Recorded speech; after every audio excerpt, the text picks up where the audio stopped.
Hey guys, how's it going? Hunter here. So I just wanted to talk about some of the seasonal heroes, and I have access to all of them on my old 313 account. And now let's go take a look. So these are some of the ones I have. My best legion is these three season 3 heroes put together on this account. But let's go through and talk about how I'm planning on doing it in 620 and my best advice for players that spend a little bit of money and players that are totally free to play. So let's just start looking at hero stats real quick just to orientate ourselves. So Orochi, close here. Look at the first skill. Range of 2, right there. Effective range 2. So it has to be in the front row to really do anything. And if we read the skills, 40% chance to deal 405% damage to a single enemy target. Single enemy target and multi-enemy target is what's going to really that's what's going to be the difference between the basic orange heroes and the good seasonal heroes. The good seasonal heroes are going to do that damage to multiple enemy targets. So if you have a frontline hero like Orochi or North, and then a good mid-range hero like Yama or Duel, and then a long-range hero like Heavens or Hurricane, here's Hurricane, then you're set until Season 2. The only Season 1 heroes that are any help in Season 1 or later in the game are Lionheart, which is a cavalry hero, Iron Hand, which is a footman hero, and the Pacer, which is an archery hero. And let's take a look at some of the other Season 1 heroes that we already had the chance to get, and let's go over why they're not so good. So seasonal heroes are only good for one type of troop. So the Judge is a footman hero. His skills only work when he's got footmen in his legion. And if you look here, the first attack skill is okay. 60% chance to do 330. It's okay. It's not anything amazing. This next skill, 40% chance to do 305. The percentages are bad. What would make this better is that all friendly units receive a 50% buff when facing archers. But that's such a specific category. You have to have footmen and they have to have archers. If you have footmen and they have cavalry, this skill is below average. Like you're better off having a normal orange hero instead of this guy. And then let's look at skill number 8. Skill number 8. So it only activates on the 5th turn. So for turn 5, 6, 7, and 8, 2 friendly squads receive a combat skill boost. But for the first 4 turns of the battle, which are the most important, the skill does nothing. And you'll notice that, 40% might. That's a little bit better. Normal heroes are 30. But you'll notice that the 3 heroes that were released the first week, Judge, Bulwark, and the Volunteer, all of their attack skills are going to be similar. So right here, friendly units receive a 50% buff when facing cavalry, but you have to have archers for this hero to work, and you have to be facing cavalry, otherwise that skill does nothing. Same thing on skill 8. It only starts on the 5th turn. If you look at Bulwark, it's going to be the same. When attacking footmen, you have to have cavalry with this hero, and the skill only works when attacking footmen. That's why these first 3 heroes we told you don't even bother. So probably the next 3 heroes to be released are going to be Chungamungmung, which is a footman hero. Ebony Knight, a cavalry hero. And oh, do I already have it up here? That's why it's not showing. Cincinnatus, an archery hero. I have him, but I never bothered upgrading him. So let's look at some of the skills on these heroes. Skill 2. So it's a chance to take less damage for every hero in this hero's legion. And that's okay. It's not bad, but in general, we want attacking skills to do damage. Skill 5, 30% chance to deal 550% damage and reduce the damage taken by cavalries to 30% for 2 turns. So it's another one of those skills where 30% chance to deal 550% damage. That's better than those other Season 1 heroes we looked at. But then again, we have this specific troop facing for this skill to go to its full potential. Because it's an archery hero, you need to have archers, and they have to be facing cavalry. So if you're attacking other archers or if you're attacking footmen, you don't get to take full advantage of this skill. Skill 8, so this is meant to pair with those first heroes if you were to have all of them. And this is basically the same skill, but it takes effect on the first turn and lasts until the 4th turn. So it's better because the first 4 turns are more important, but it's actually a good skill. But because this is not an attack skill, the second skill, and because this skill has to have certain targets and certain troops of your own to take full effect, the 3 skills together don't really do that much good. But let's look at the good S1 heroes and some of the differences. Let's look at Lionheart. Skill number 2.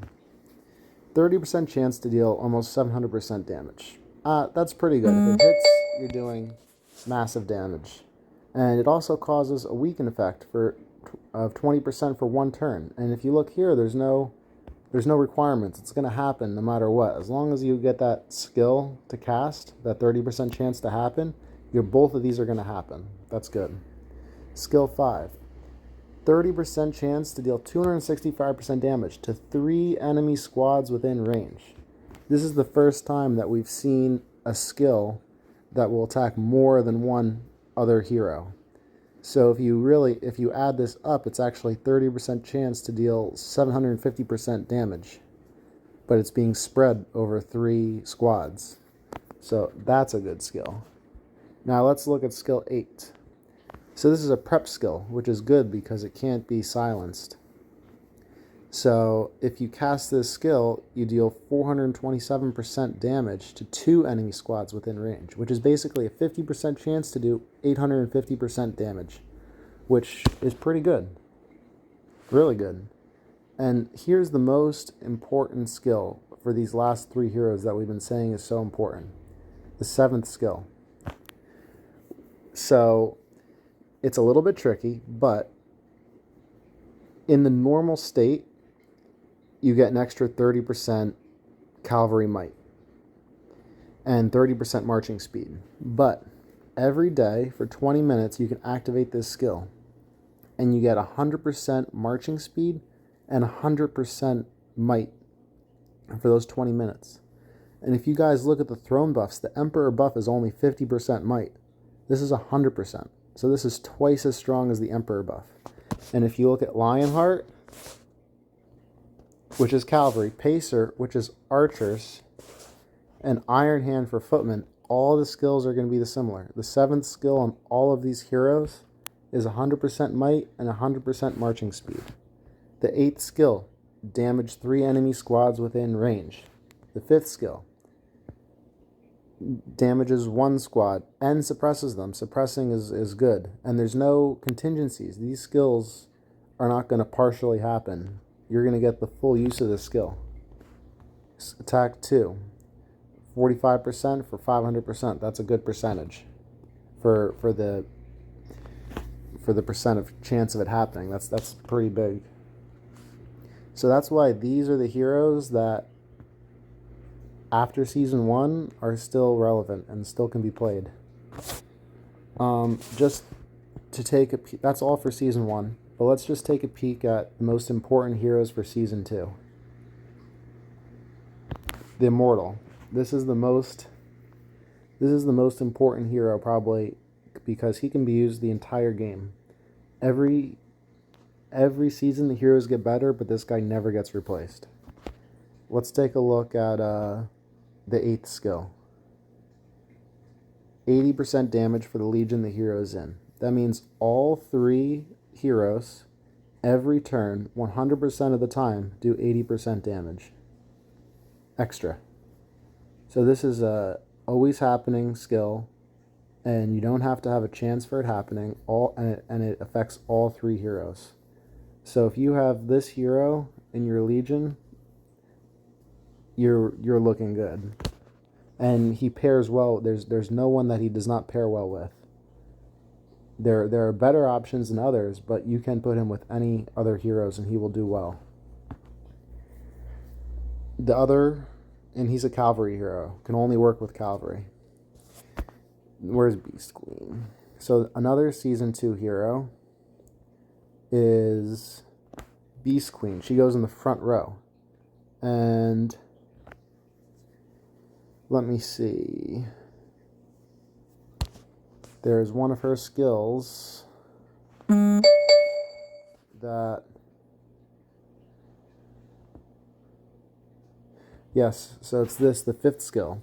This skill boosts Immortal. So for the first 3 turns, 2 random friendly squads have 70% chance to enter the sputtering state, where the normal attack deals 160% damage to 2 enemy squads behind the target. But if you remember, Immortal is always doing 80%. So this skill gets boosted because of Immortal, and Immortal gets boosted if he's one of the 2 random friendly squads that this skill takes effect on. So I'm not the best at explaining it, but certain hero combinations are better than others. And by far, the best cavalry legion for season 2 is going to be Beast Queen in the front row, Lionheart in the middle, and Immortal in the back. It doesn't matter who you're facing. If you have those 3 heroes, you will win versus anything. You will win versus archers, versus cavalry, versus footmen. Doesn't matter what heroes they have. If you have those 3 heroes, it's over. The best archer legion for season 2 is going to be... Let me just find these guys. I believe Inquisitor is the front range hero.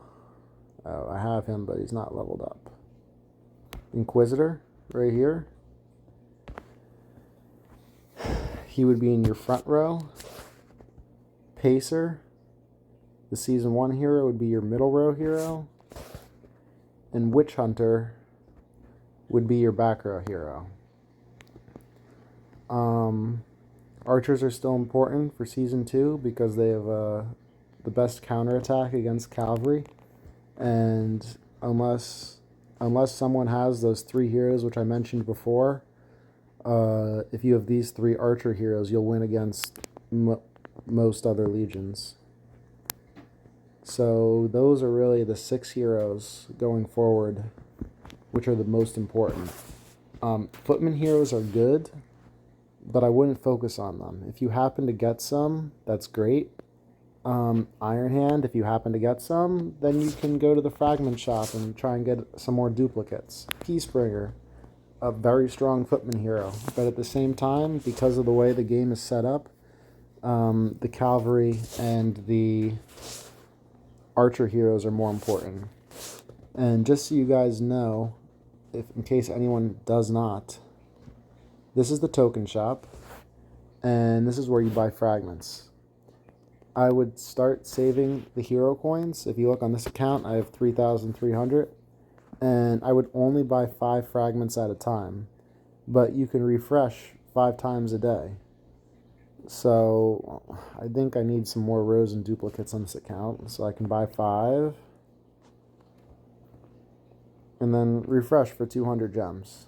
Nothing, no Rosen, no Rosen, no Rosen. And, there we go. There's a 20 pack, but see, it's 60 for 5 and 1,000 for 20. That's why you only want to buy 5 at a time. It's better to take more days and spend less coins, because this is how you guarantee the heroes that you want.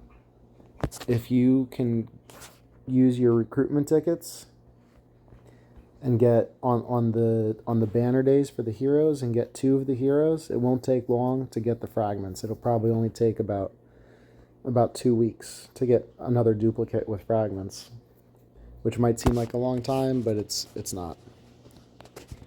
So I hope this helped people understand a little bit about why we want certain heroes, and maybe a little bit about understanding the skills that heroes have. Anyone has any questions, ask away. All right, thanks.